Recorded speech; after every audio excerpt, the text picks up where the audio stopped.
पूरा टेबल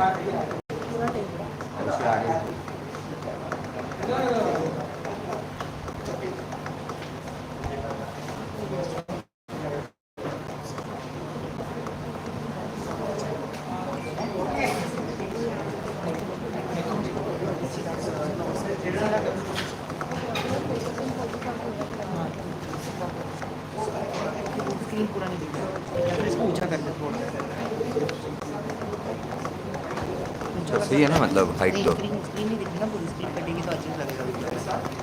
सही ऊंचा नहीं कर सकते किसका है ये? डिपार्टमेंट का है क्या? है दोस्त। अरे स्क्रीन थोड़ी हाँ कर ले भाई, ब्लॉक कर दे भाई, बंद कर दे बंद। और इसको सीधा कैसे अरे इसको दब, वो टेढ़ा ही रहेगा। टेढ़ा ही रहेगा। टेढ़ा, हाँ तो इसको और टेढ़ा करते हैं। हाँ बस ये टेढ़ा करते हैं, मतलब ये सीधा हो जाएगा। स्क्रीन दिख रही है क्या? नहीं अभी पूरी तो नहीं दिख और इसको ऐसा कर सकता है जैसे भी उठता है शायद। हाँ clear.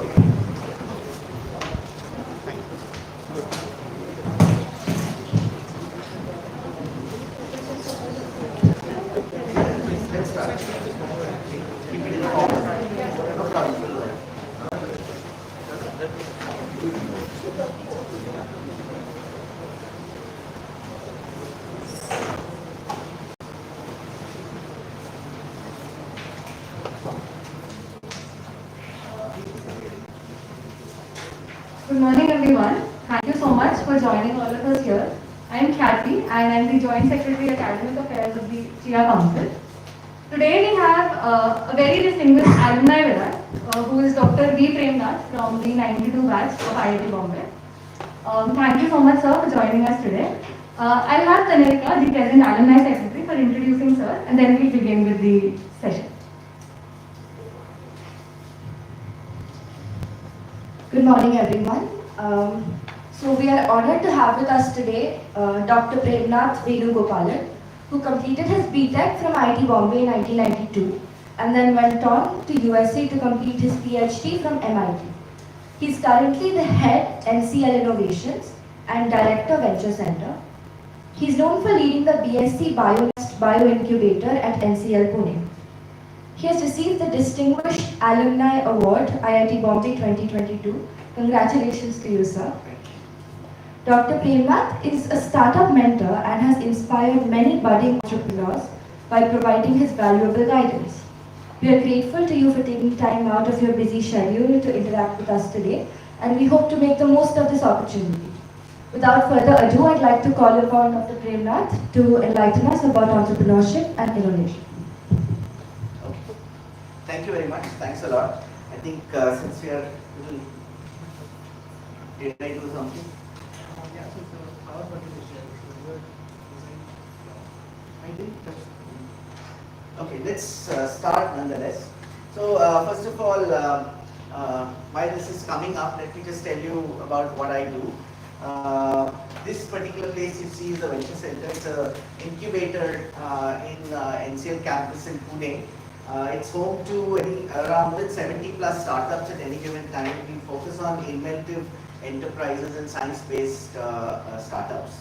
I of course I have an affiliation with the National Chemical Laboratory as well.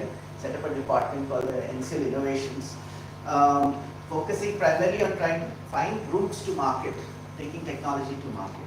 So why did I do that? So let me talk about that a little bit as well. So I'm basically a person very passionate about technology development. Okay? By the way, today's talk, I'm going to just give you a framework. I'm not trying to sell you anything. Okay? So it's not about telling you to be an innovator or an entrepreneur. I just want you to think about it. If some of you think it's interesting for you, maybe you will at least have a framework to think about it. Okay? So that's the intention of today's talk, right? And I have quite a lot of slides, so I'll cut down depending upon what your interests are. So feel free to talk and ask questions as well. So my passion is in technology development, and I hate to see work done which doesn't reach the market.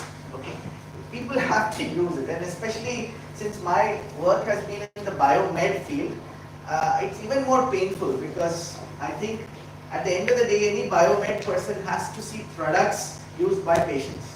Okay, that is the end point for me, and I'm an end point guy. Okay, I will tell you a little bit more about it. Process is great, I enjoy it, but for me the end point is important. Okay, so when we started work, it was very frustrating to see that the process of taking technology, you do something in the lab, taking it to market is very difficult, even more difficult in India. Right? So during my PhD work, I did some work on some of these materials used in hip and knee implants. Okay, and this was between. By the way, before that I had done modeling, as you know, right, in CL, and I specifically went there saying, I want to do product development. Okay, I want to get my hands dirty. I don't want to do modeling. Sorry, but when I did that, in 18 months we could take a product to market. Okay, and today that product actually, just the hip implant alone has been implanted in more than 1 million patients.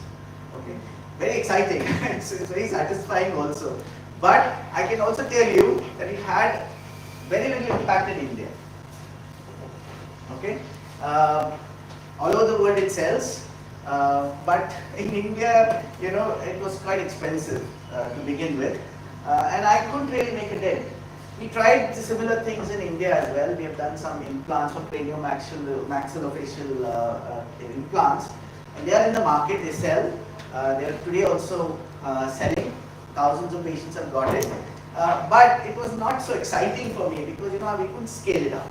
So the question was, what is it that makes, how do you create impact, right? How do you do something big with what you know, right? So I don't know how many of you know, but the mRNA vaccine, for example, which you've heard of, there are two major players, right? Moderna and BioNTech, Pfizer, right? These are the two players who are there. In both cases, there are startups involved, okay? And in the Moderna case, I also hope you know that there is a chemical engineer involved in the founding of the company, right? Professor Langer from MIT is an expert in drug delivery systems, which is basically chemical engineering, and he was, he was part of the co-founding team which put together the new developments which are happening in mRNA technology, which is basically being about modification of mRNA such that the body, the immune system doesn't attack it. Okay, and a lipid technology to encapsulate it and deliver it. Okay, that's what it is. Right?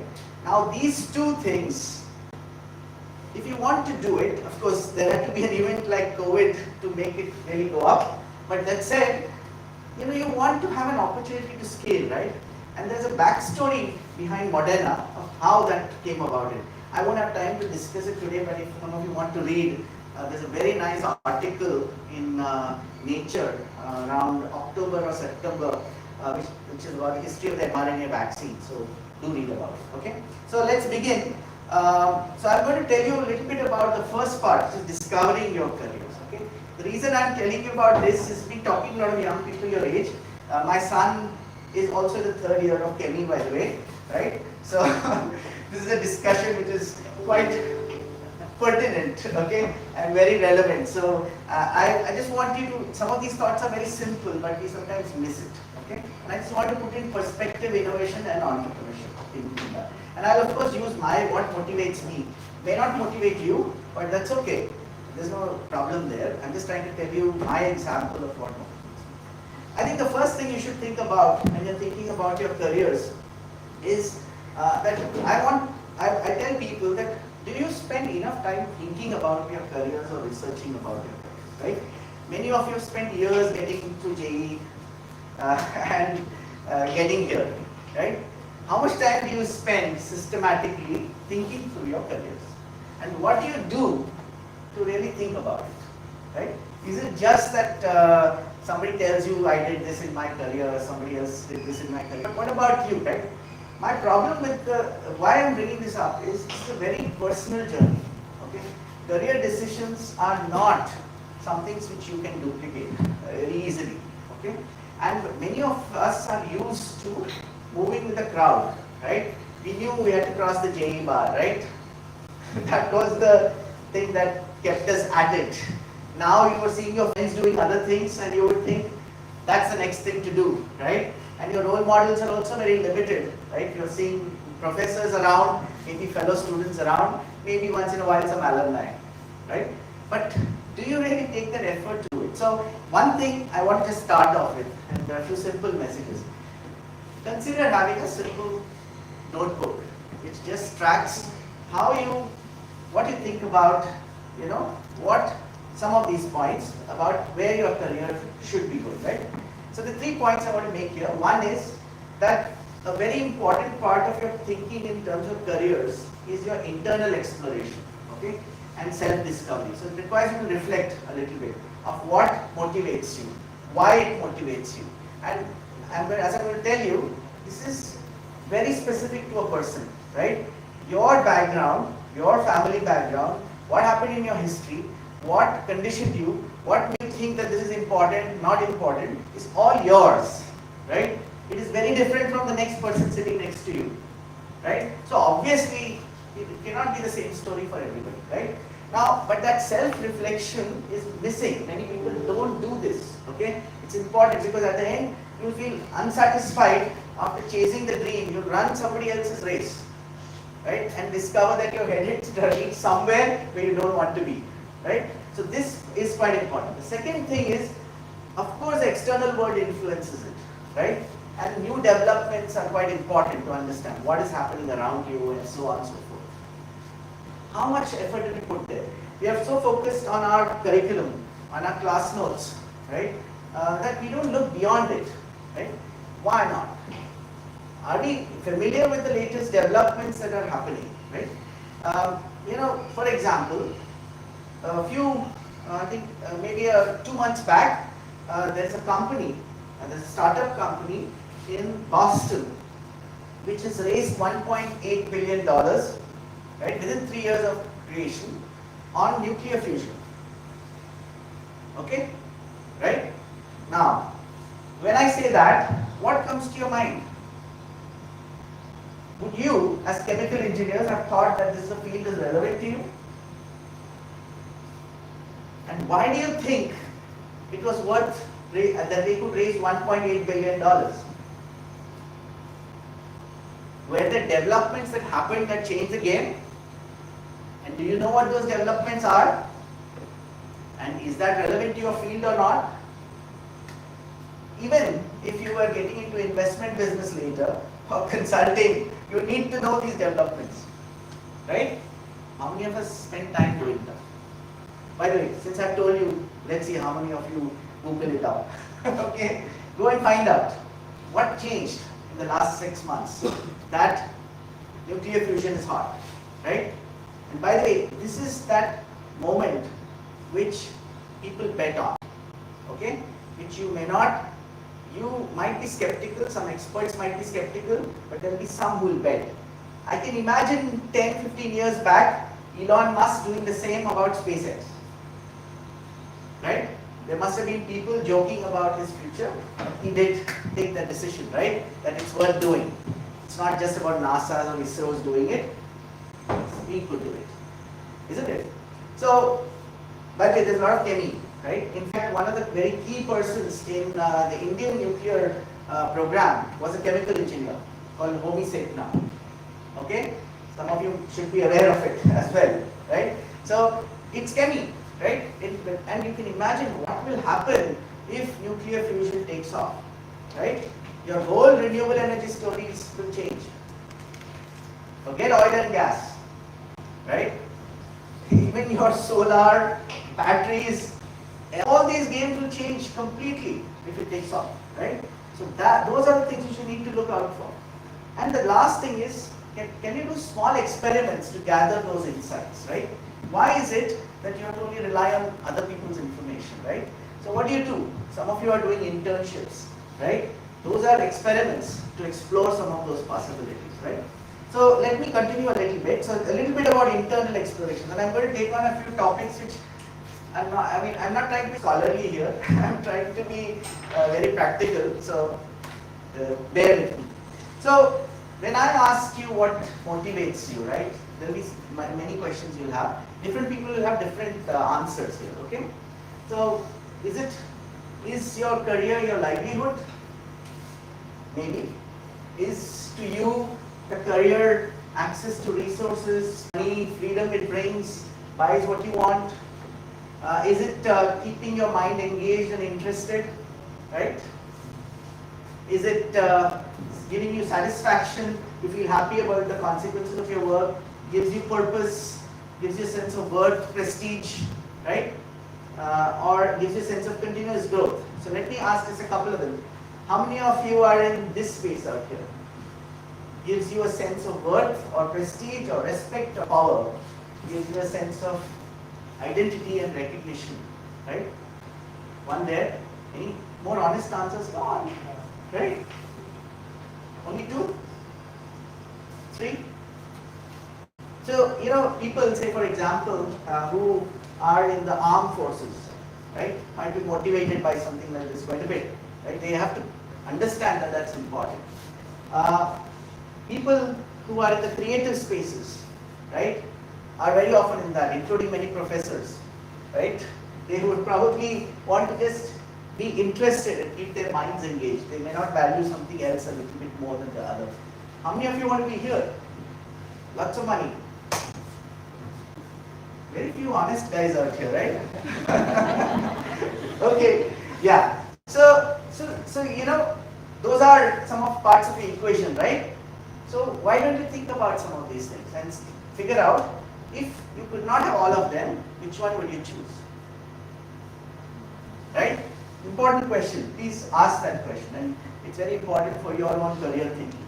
Okay? And of course, this, as you can realize, depends upon your own personal and family circumstances. Your parents might be giving you some hints where you should be going, right? Your brother might be doing something else. Your friends around you, your classmates, your own experiences and influences and conditioning. Okay, I'll give you my example there, because you know I had my own influences. Okay, one of the baggage I carry is that my grandfather was a freedom fighter. Okay, and we have always had that thing in the back of our mind, you know. So I'm a little bit of too much of a serious guy sometimes, because I tend to think in those lines, right? But not everybody needs to do that. I mean, it's up to you, okay, in terms of what you prioritize ahead. And the world is, how the world is shaping up will create new opportunities, and you will try to tap those, right? Even if your money and resources is what you want to do, you need to know what are those opportunities which are shaping up, and then decide what it is, plus your strengths and weaknesses, right? I'll leave this here, I don't want to spend too much time. So in my case, when I was graduating, when I was in 12th, the thing that motivated me was making these limbs, artificial limbs. Very strange, I don't know why, but that's what motivated me. Okay, so I had admission in the medical colleges too, by the way, the top 100 there or something like that, and I had IIT to look at as an option. And doctors told me, if you want to do this, don't become a doctor, right? This is what engineers do, right? So that was in the back of my mind. But this is my conditioning, right? This is my legacy, my history, that I felt that, oh, you know, this is satisfying, you know. It's wonderful to see people getting empowered. And if I can make it happen, that'll be great. So that's my influence. But for you, it might be something else, okay? A little bit about financial aspirations, and you should be very straight about it, okay? I don't want to shoot behind the back or hide behind the bush here. So, the richest people in the world are people who own different types of property, right? Who are they? They would be owning the businesses, scalable businesses, which is a type of property, right? Intellectual property. J.K. Rowling's, all of you must be fans of Harry Potter, right? By the way, interesting, she took a call, right? She could be a writer, or she could have been a primary school teacher, right? She had a choice. Is the safe route? This is what she wanted to do, right? Not because the money motivated her, I'm sure, because it's such a hard journey, right? You can't really keep that as a motivation. But you know that she is one of the richest women in the world today, right? Or many prolific inventors that you hear of. All of them are the top over there. The next level are business people with relatively smaller businesses, maybe medium and so on and so forth. There will be also actors, entertainers, maybe Sachin Tendulkar, all of those people somewhere here. Then there are the managers, maybe Sundar Pichai and all those people, right? Okay? And IITian, of course. So I'm just pointing that out here. And then there are people who will be in MNCs and paying sectors and so on, right? And many of you would look at these options, finance, consulting, and so on and so forth. That's where, because many of us, we come from this background here. Legacy. Our legacy is our parents were middle class people, many of them who came from this kind of background, government employees, civil servants, teachers, professors, labor, whatever, right? And that's next step for us. That's what we think is the next step, right? So we are going from here to maybe here, and it looks exciting, right? Some of us will be more ambitious, right? And maybe say, that's not good enough, I want to be there, right? So think about it. And everything comes at a cost, okay? But you want to know where you want to be, right? And if you want to be there, right, you doing this work doesn't take you there. Maybe temporarily so, but doesn't take you there, okay? Let's be very clear about it. There's not two ways about it, right? Sundar Pichai cannot be Bill Gates, right, unless he sets out on his own, right? So you decide how you want to be, right, in terms of what you want to do in your own career. So one of the second points I told you was understanding external opportunities and role models and so on. I just want to give you a glimpse. When I think about innovation and entrepreneurship and I talk about it, here are some of the models that I look at, but also let's talk about opportunities. One of the things to remember is that every problem presents a very large opportunity, okay? And Vinod Khosla, by the way, is also an IIT Delhi, very famous venture capitalist, okay? He says very unequivocally that every problem is an opportunity. So you don't run away from problems, right? You actually understand it more, try to resolve it if you want to really look at opportunities that you want to look. Another point I just want to leave you with is, this is Professor Langer, by the way, right? He's one of the top chemical engineers in the world, more than 35 odd startups, right? Moderna being one of them, one of the highest cited engineers of all times, thousands of patents, okay? So he says, when you're a student, you're judged by how well you answer questions. And somebody else asks the questions, and if you give good answers, you'll get a good grade, right? But in life, you're judged by how good your questions are, right? How often are you asking questions? How often are you framing those questions? And that is a very important part of also, shaping your career as well. And you want students and postdocs to transition from giving good answers to asking good questions. Okay? It's a very important point. Think through it. I'll give you all these slides. Maybe you can mull over it in your free time as well. When I talk about role models, there are many role models, and I just want to quickly run you through a few of them. India has had science entrepreneurship for many years. The earliest was Dr. P.C. Ray founded the Bengal Chemical Works way back then. Somewhere along the line, we didn't do as many in this space, but that's okay. And also in social entrepreneurship. Here is another, some people might be more interested in this kind of a model. This is Amul. Amul is a for-profit company, by the way. Okay? And it is very profitable.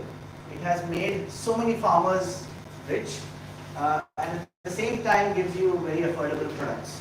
Right? So, this, by the way, some of you might want to read his autobiography. That's this book out here. Right? Very impressive. But it's also entrepreneurship. Right? Somebody saw that opportunity. Can you imagine he was an engineer who came back from the US and had never worked in the dairy engineering field, okay? And he thought this was an opportunity that he wanted to build, right? And you can see how big it is. Today, India is the largest dairy country in the world. I mean, I think we are home to the largest milk industry, okay? It's all domestic, we're not exporting yet. And that's for some of you guys to probably build that opportunity out. Okay? Other role models, which many of you talk about, right? J.K. Rowling, Elon Musk, and of course Edison, as always.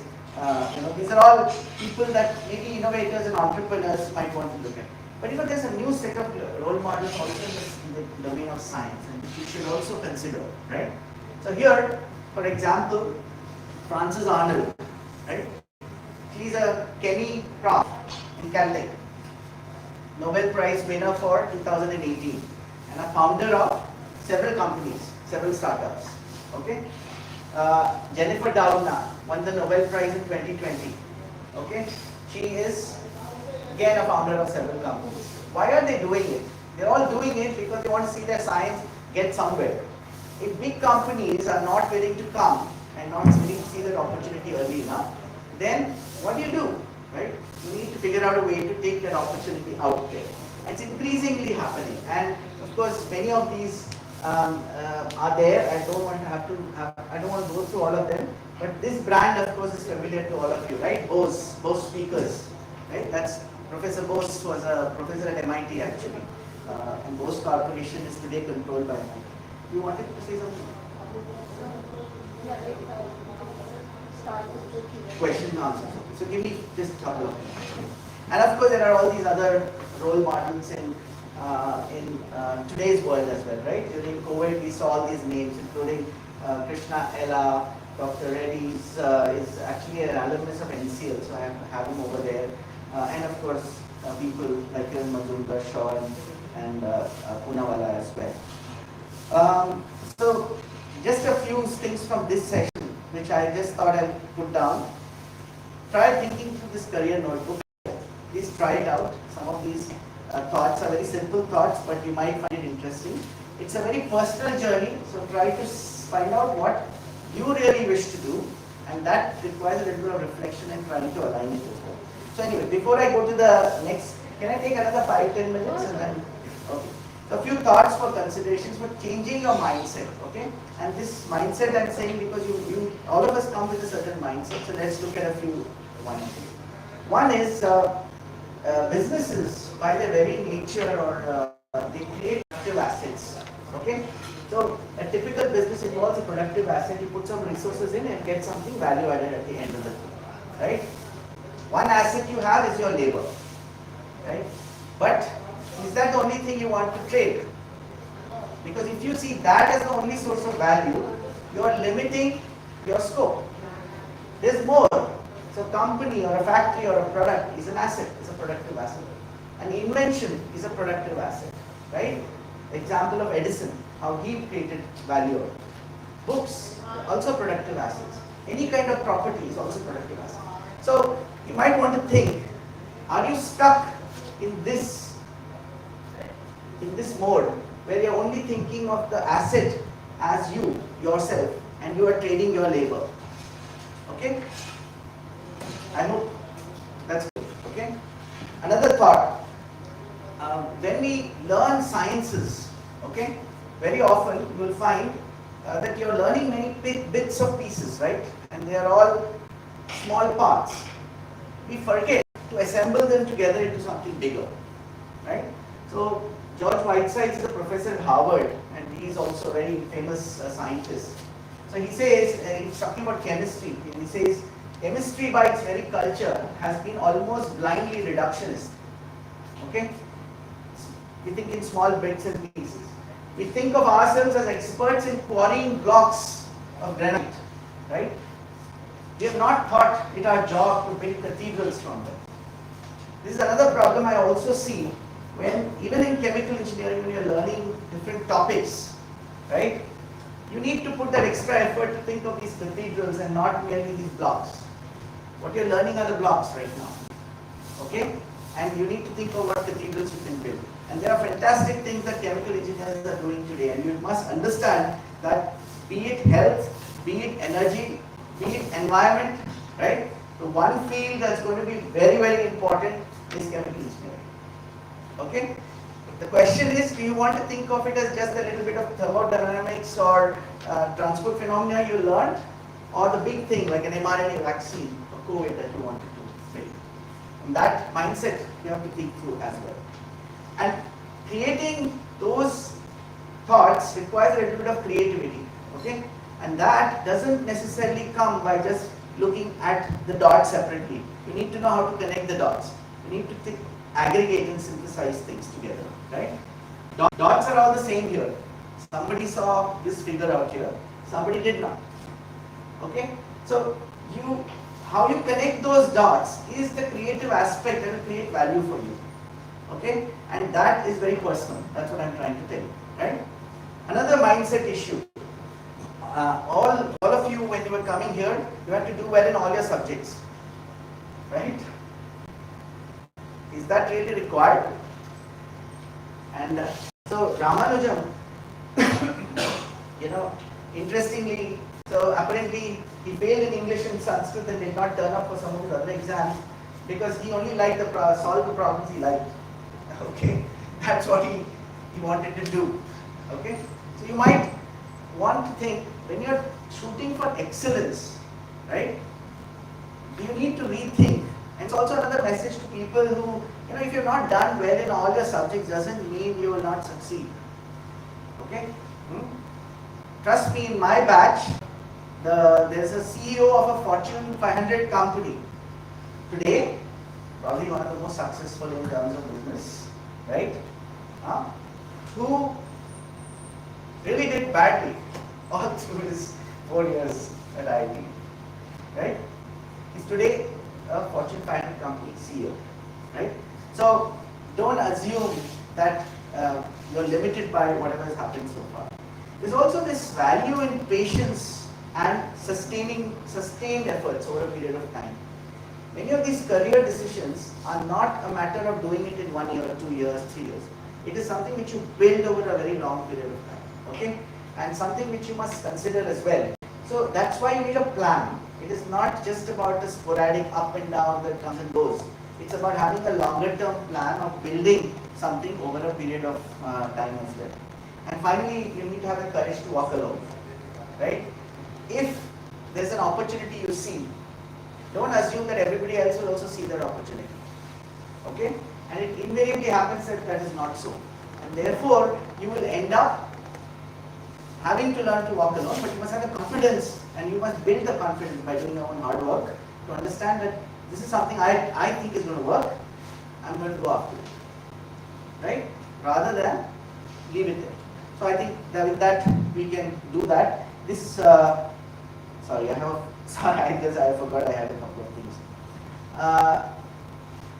When you're doing new things, there will be a lot of people who will tell you that this will not work, okay?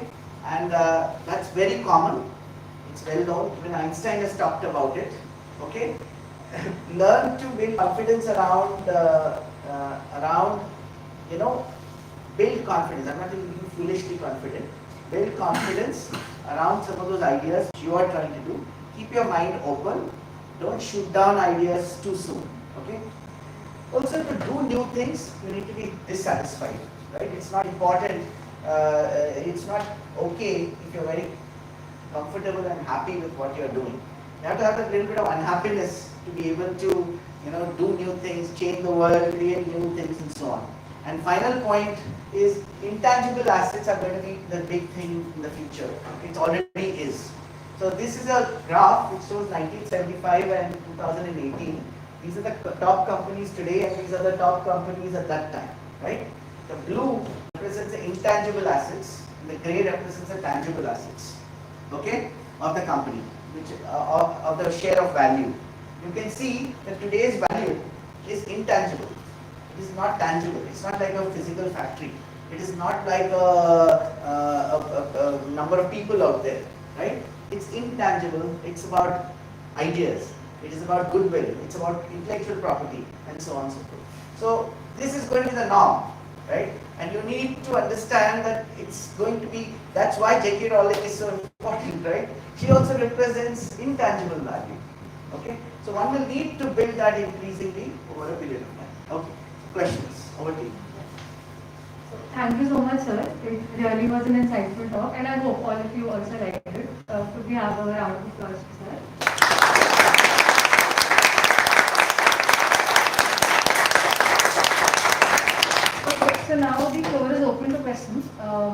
I'll hand over the mic to Tanarika. If you have any questions, you can take it up.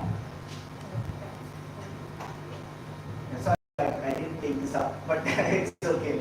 I'll share the slides. You're welcome to. And Guru thought that this would be the more relevant section for you guys. Is it fine? Anyone has questions, please just put your hand up. Is it fine if you continue with this?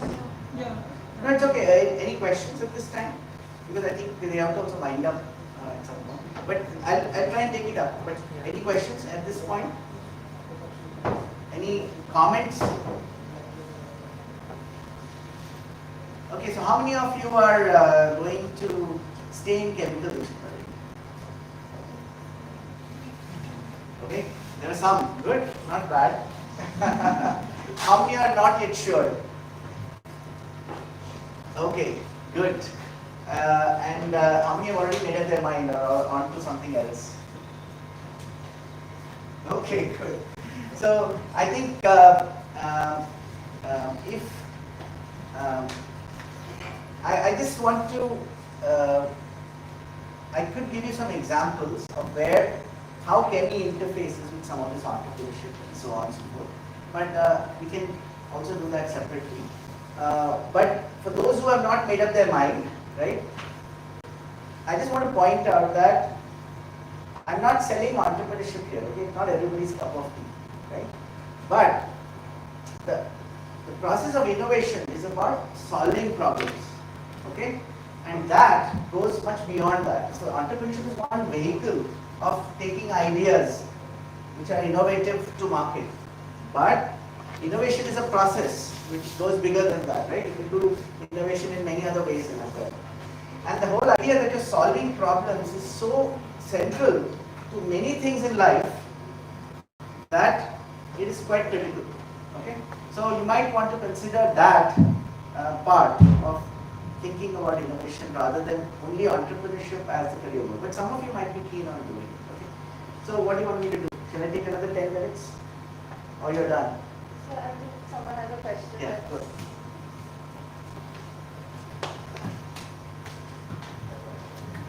Sir, at one point we had discussed that we cannot take the peers around us or the seniors around us as the only possible career opportunities.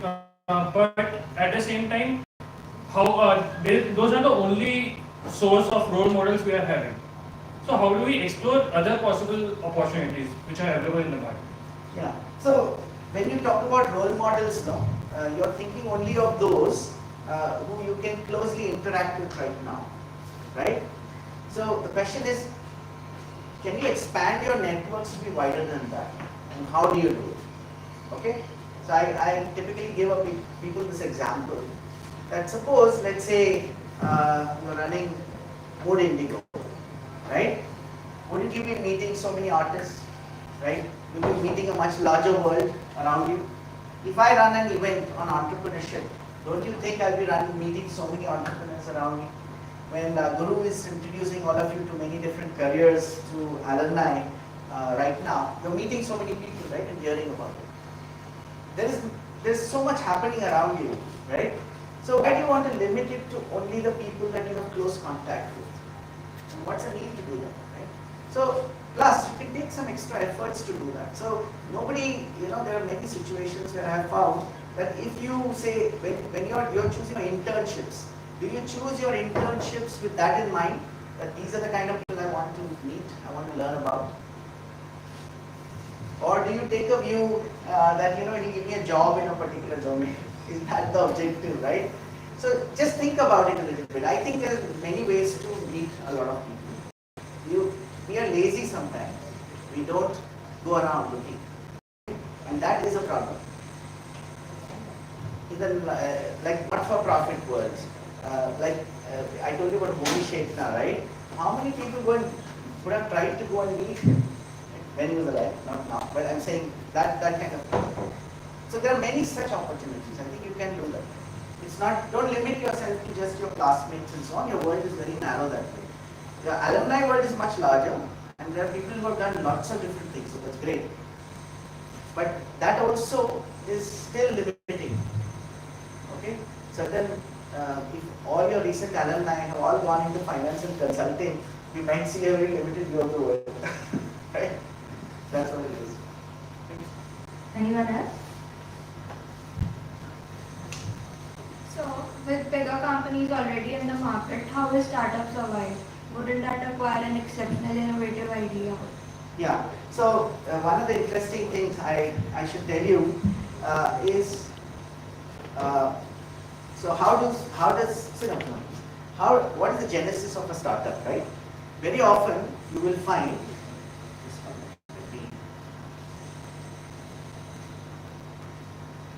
okay. A startup has a few key elements. Okay. The first one is that there is an element of foresight. Okay. That means somebody has looked into the future and said this is going to be an opportunity. So if it's Flipkart, they said that Amazon-like opportunity, this is the time for India to get into it. That was the foresight that they had.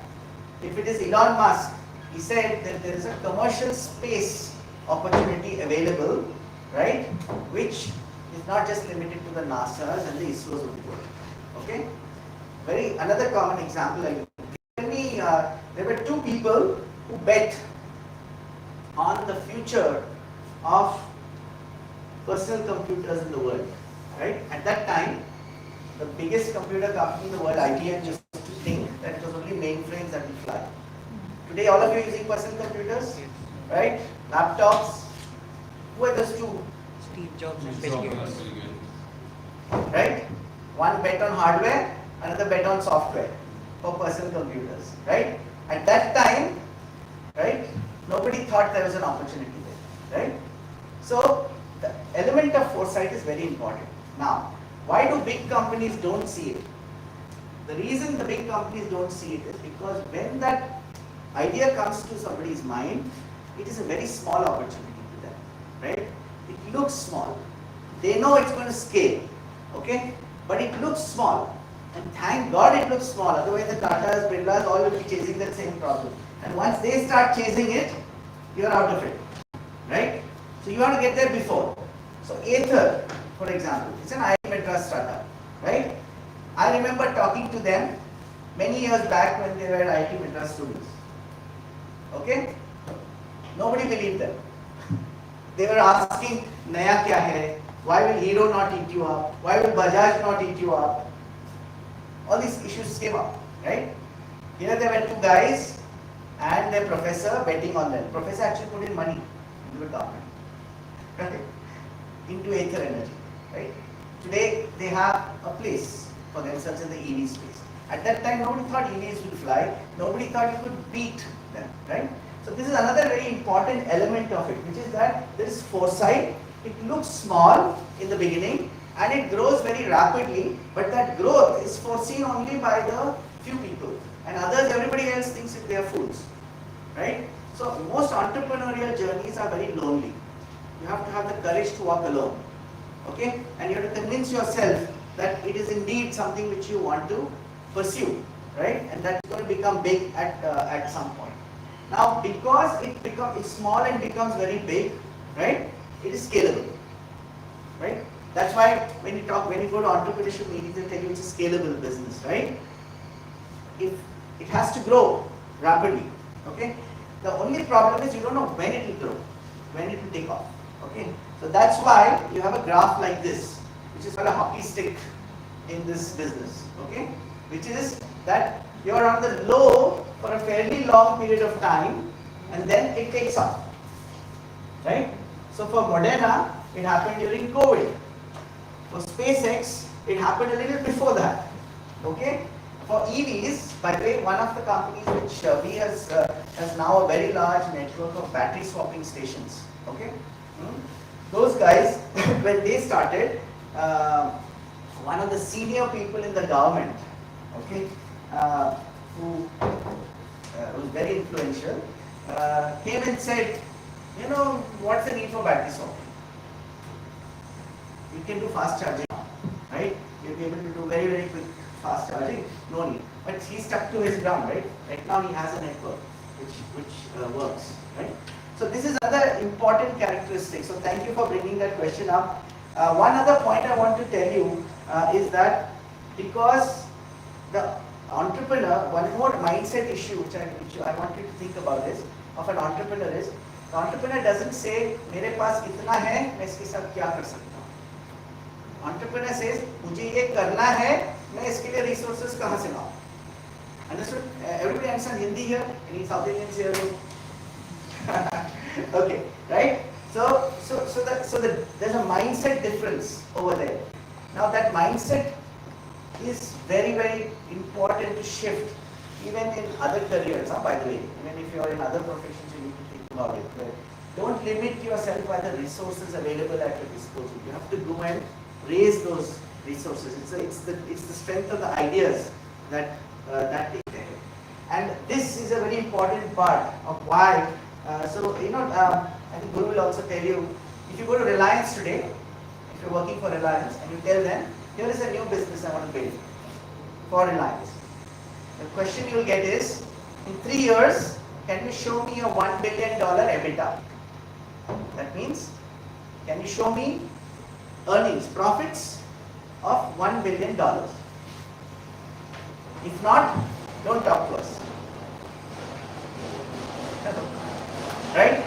So why would big companies get into it? They don't. And that's the opportunity for small ones, right? And that's why startups come about. That's why startups succeed, right? Now tell me, who is best positioned to have foresight?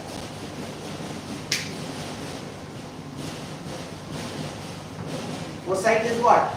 Looking into the future, watching the trends, mapping them. Who is best positioned? Do you think a finance guy is best positioned to do it? Huh? Only the business can have foresight. Is it so? What about you guys? You are supposed to be studying science at the cutting edge, right? You are supposed to be tracking developments in technology at the cutting edge, right? If you don't have foresight, do you expect your mom and dad to have foresight? Come on, right? That's the great opportunity available to you, right? And the other thing I wanted to point out is that this, for knowledge workers, right? You have that opportunity to have foresight, and plus, because it's a future uncertain opportunity, you invariably have to innovate. That means you have to create new solutions for problems which you never thought existed. Okay? And that again is your domain. As engineers, right? What do? Right? We work on engineering solutions, right?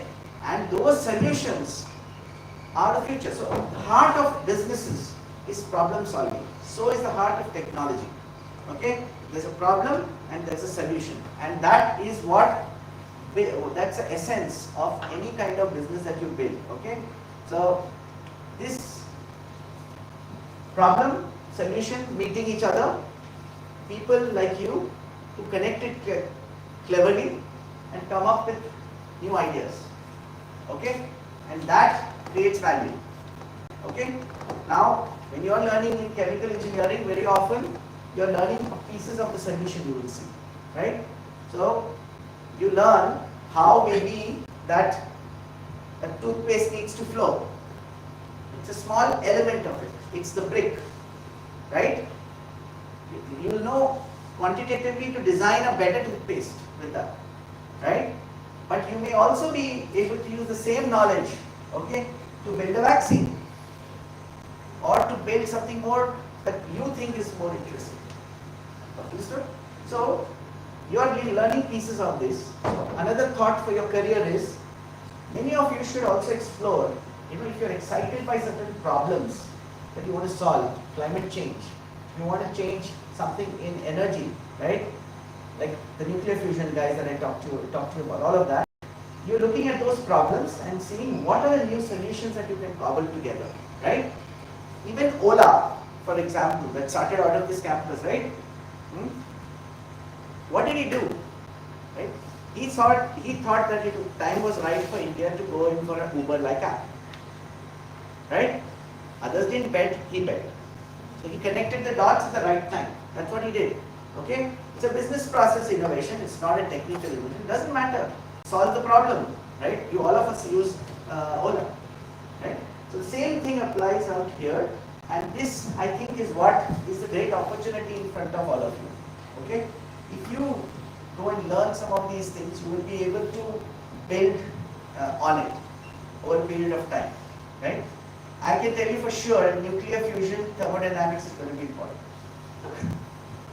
Okay? If you want to be there, right? And if it wipes out the rest of the energy sectors, I won't be surprised. Okay? The same thing, many other domains as well. I mean, what do you think? Don't you think Elon Musk must be having some chemical engineers designing his propellants? Why not? Right? So, right? Okay, anyway, any other questions? I think you guys have another class, so probably, yeah, go ahead please. And the second. Yeah. So how did your time in the institute equip you in your vision around a career path? Good question. Okay. So, see, when I think back, we were all busy with parts of the puzzle, right? We were learning the basic foundations of how. So, one other thing I wanted to point out to you is you will notice that a lot of our engineering disciplines have a lot of math in it, a lot of physics in it, right? What are we trying to do there? We are trying to learn the ropes of quantitative design, predictability, okay, control. Aren't we trying to do all of that, right? Now imagine, another example I had was, if you were to fly in an aeroplane, right, and it was just built by a scientist yesterday, or somebody came up with a way to make it yesterday, you sit on it? No. You sit on it today because you know somebody did all the detailed calculations, made sure that it works very well, isn't it? So, any process of technology development, okay, the bulk of the work actually is in this stage, this part, okay, not in the early creation, right? That's a smaller part of the process. The bulk of the process is actually about making things boring, unfortunately. In the sense, you don't want to have a sudden aeroplane fall down, right? It's very exciting to have that, but you want it to be boring under some cases. Who makes it boring, right? Every time your laptop works the same way, at least unless there's some unpredictable error, right? Somebody's had and made that happen, right? Okay? In a chemical plant, somebody makes it work every time the same way, right? That is the process. So this whole process, you're learning, entire process by the way, you're learning bits and pieces of it. The idea is to integrate it, okay? So quite honestly, I had some kind of problems in mind, like I told you, artificial intelligence, right? I knew I was learning some relevant parts, but I didn't know how to piece them together, right? It was only afterwards that I sort of learned how to piece them together, right? So, but that's okay. It's about building foundations, right? It's about having the right foundation. So today, if you want to be in healthcare technologies, okay, there's no other better domain than chemical engineering. Bottom line, right? Because who else? See, everything will work with, there will be molecules somewhere, okay? And who else works with molecules, right? All of you are looking at how molecules transform, how molecules behave, right? That's what you're doing, right? And that's what the body does, right? So you will end up utilizing all of that knowledge. I mean, that's knowledge which is very valuable. I don't know how many of you know, but the highest paid undergrad degree in the US is chemical engineering. You know? It's not computer science. Okay? And the number of startups created, the companies created, the technologies being created. So, chemical engineering has a little bit more of science content in it, which you can leverage. Okay? There's a lot of depth in it. But I'm not telling that that's the only thing you should do. There are many other things you can look at. You don't need to necessarily think of only chemical engineering as large chemical plants. Those are also chemical engineering, but that's not the only part of it. A lot of departments are moving to health, energy, environment. Tomorrow's climate change problems are going to be solved by who? How are you going to remove carbon dioxide from the air? How are you going to reduce it? Who is going to do that? Energy systems. Who is going to create batteries? Right? How many chemical engineers working on energy storage? How many chemical engineers working on energy generation systems? Right? All of these are what chemical engineers are doing. Right? But you're going to have to take a limited view of it. It's a base. It's a great foundation in my opinion. Now the question is, what is the large opportunity for you that you want to leverage? Right? And there's a generic angle to this, besides the chemical engineering side of it is, if you notice that problem solution part is a technology idea, right? I think that in my own view, we did some parts of the problem as well, some parts of the solution as well. We also looked at connecting them, by the way. Okay? When we did some of our courses, right? We did in pieces, but they were closer to the end. We had some courses which were also connecting and putting everything together. For example, I remember biochemical engineering course where we connected a lot of things together. I think Dr. Shankar probably taught that course at that time, right? So I think this whole process it's good preparation. Engineering training is good preparation for it, and this forms the backbone of any innovation or entrepreneurship process that you'll end up doing anywhere.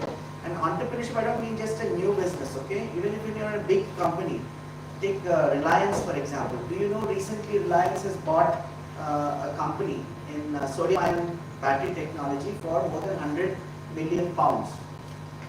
Okay? Now imagine if you were working for Reliance and you were in that business segment, you would be looking into that, right? You would be taking decisions on which technologies you should run with. How are you going to do that, right? It's tools.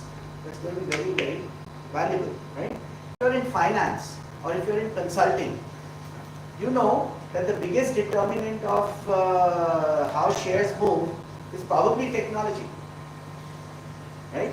Don't you need to know what are the new developments that are coming? If you're a venture capital investor tomorrow, wouldn't you have to bet on certain domains? You need to bet. How will you know what to bet on? I think there will be great preparation for it, right? Consulting. You need to advise people on how to go about their business. Don't you want to know what things are happening and what is going to shape the world tomorrow? So I think these things are very helpful. So in my time, I thought I got pieces of it. But for us, the peer group was also very important. I'm sure it is for you also. They kept us challenged, right? We learned a lot from the various things we did in the institute. And many of those things matter at the end of the day. Thank you, sir. Yeah, I think we close. Thank you. Do we have time for one last question? Yeah, if there is, please. I'm okay. Yeah, so let's quickly I just... think you guys have something to go to, right? Class. Not like Okay. we have time for Yeah, one go last ahead, question, I please. guess. Hello sir. Yeah. So my question is that most of them know most scientists and researchers they are quite reluctant to implement their own inventions. So they feel that their focus will get shifted and actually innovating and implementing are two altogether different work. So my question is how to actually properly manage both of them simultaneously, and also what are the skills one should acquire before starting a new company. So that's where your soul searching part comes in. You need to first decide where you want to be. If you want to be on this side of the game, then you need to find partners for the rest of it. Okay? So Professor Langer has a recipe for this. So what Professor Langer does, he knows that he wants to be on the left side. Okay? Right? So all his startups, many of them are founded by his postdocs and others. Right? He has a minor role in the companies once it gets started. This part of it. Because the people who get started and do this are people who are really committed to the end point. Okay? They are not committed to the creative juices flowing in the top. That's okay. But there are another class of people who are there who want to come up with a new idea every day. Right? They are compulsive inventors. Right? They are not necessarily the best people to be there because investors don't like people who are distracted. Right? They want people who are focused on the endpoint. They will say, "Dikhao, product banao, becho." Right? Don't tell me I've come up with a new way to do this again tomorrow. Next 3 days, another way to do it. That's not the purpose. So that's why I'm trying to tell you, you need to think through your own mindset to see where you belong in this chain. Right? If you want to do innovation, roughly this will be the chain. And you could play on the left, you could play in this side of it, depending upon your orientation. And both are very, very important, okay? And there's a very different character to each of these. So I talk about this picture. This, on the left is our Usain Bolt running the 100 meters with a broad smile on his face. That is a single person play, right? He's enjoying it, of course, right? Here's Kipchoge, who ran the marathon in 2 hours, right? It's a team effort, right? Remarkable. Running it in 2 hours means he's running at the pace of 400 meters or 800 meters all through the marathon. Okay? How did he do it? He did it because there were an elite group of 43 athletes running in front of him, breaking the wind for him. Okay? You don't hear about them, isn't it? You don't know the names of these guys, but you know him, right? But this is what made this possible. So most innovation journeys and startup journeys are like this. And the inventor, like Professor Langler, would be one of these guys here. In this audience, I am telling you about one of those guys. But in another audience, I will tell you about Moderna's CEO, right? Okay? Same thing about another side story, which please do read the mRNA story in Nature. Okay? mRNA story, there's a modification done on mRNA in Pennsylvania, University of Pennsylvania. One of the key scientists there, called Dr. Cat, responsible for it. She had a very tough time convincing people important development. Okay? She was not given tenure, she moved on. It just turns out that she was the technical brain behind BioNTech. Okay, she works for BioNTech today, right? But there were 2 founders of BioNTech, okay? And those 2 founders are the people who drove the company, raised the money, had faith, engaged her support. So after all this, there's a very good chance that Carrico and another Professor Weissman will win the Nobel Prize one day, right? Okay? And the 2 founders are the people who win the business will get the credit for it and will be billionaires. But they are already billionaires, right? So that part, you have to understand there's a different role there. So don't try to do everything. It's not necessary, right? But the challenge is finding those partners. And the challenge is being generous enough to give them credit, okay? And not trying to be Usain Bolt all the time. That doesn't help. Okay? Thank you. Thank you so much, sir. And it was a really insightful talk. I hope we took back, all of us could take back. Did you guys get to listen also? We did. I thought you guys were busy trying to get the questions. Okay. We listened. And I hope we transition fast from answering questions to framing good matter. I'd like to call upon Khyati to present the memento to sir and his wife, Mrs. Manisha.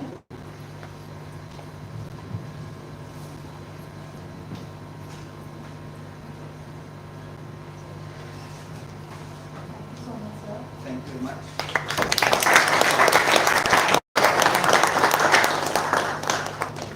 Thank you. Yes, this is very valuable. I do really want to know what is happening.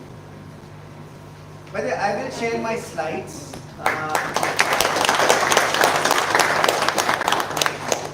The slides are with you. Feel free to share it. Anybody wants it can ask. Yes, we'll share it. And feel free to, if you need to, there's an email address at the end. If you want to write, you're welcome to write. Right? And I think it's for you to think through your careers. I'm not trying to tell you this is the way, but I know about this, so I'm trying to teach you that. That's all. Okay. Thank you very much. Thank you so much.